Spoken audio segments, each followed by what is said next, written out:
welcome back to DIY Doing. Pop the hood.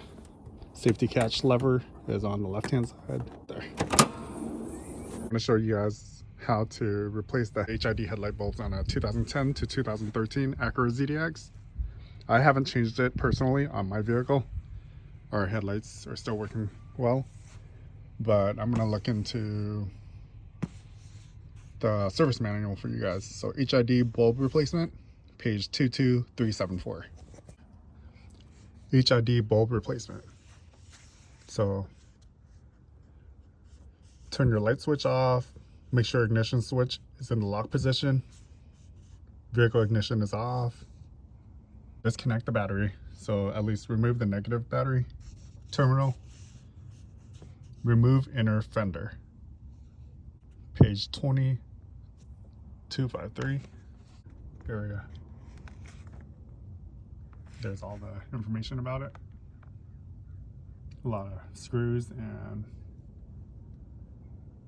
plastic push pins. Okay, so once you remove the inner fender, you have access to the headlight. And then you'll have this little cover on here. Turn the cover 45 degrees counterclockwise to remove it from the headlight assembly. So you twist that counterclockwise. Turn the socket 45 degrees to remove it from the bulb. So there's the connector that connects to the light bulb. Turn it 45 degrees.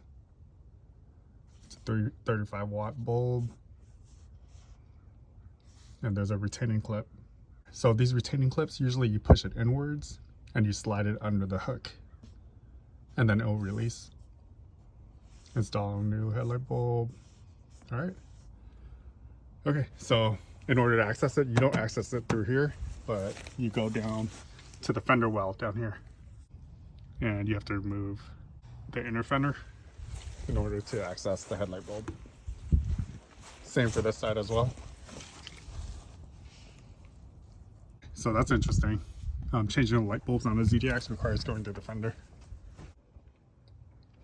Yeah, because looking at this, it looks really difficult to reach. You have this radiator support is in the way of the headlight bulb. So the headlight is in the fender. All right, well, I hope this information helps, and good luck with your light bulb change. Let me know if you run into any issues. Thanks for watching.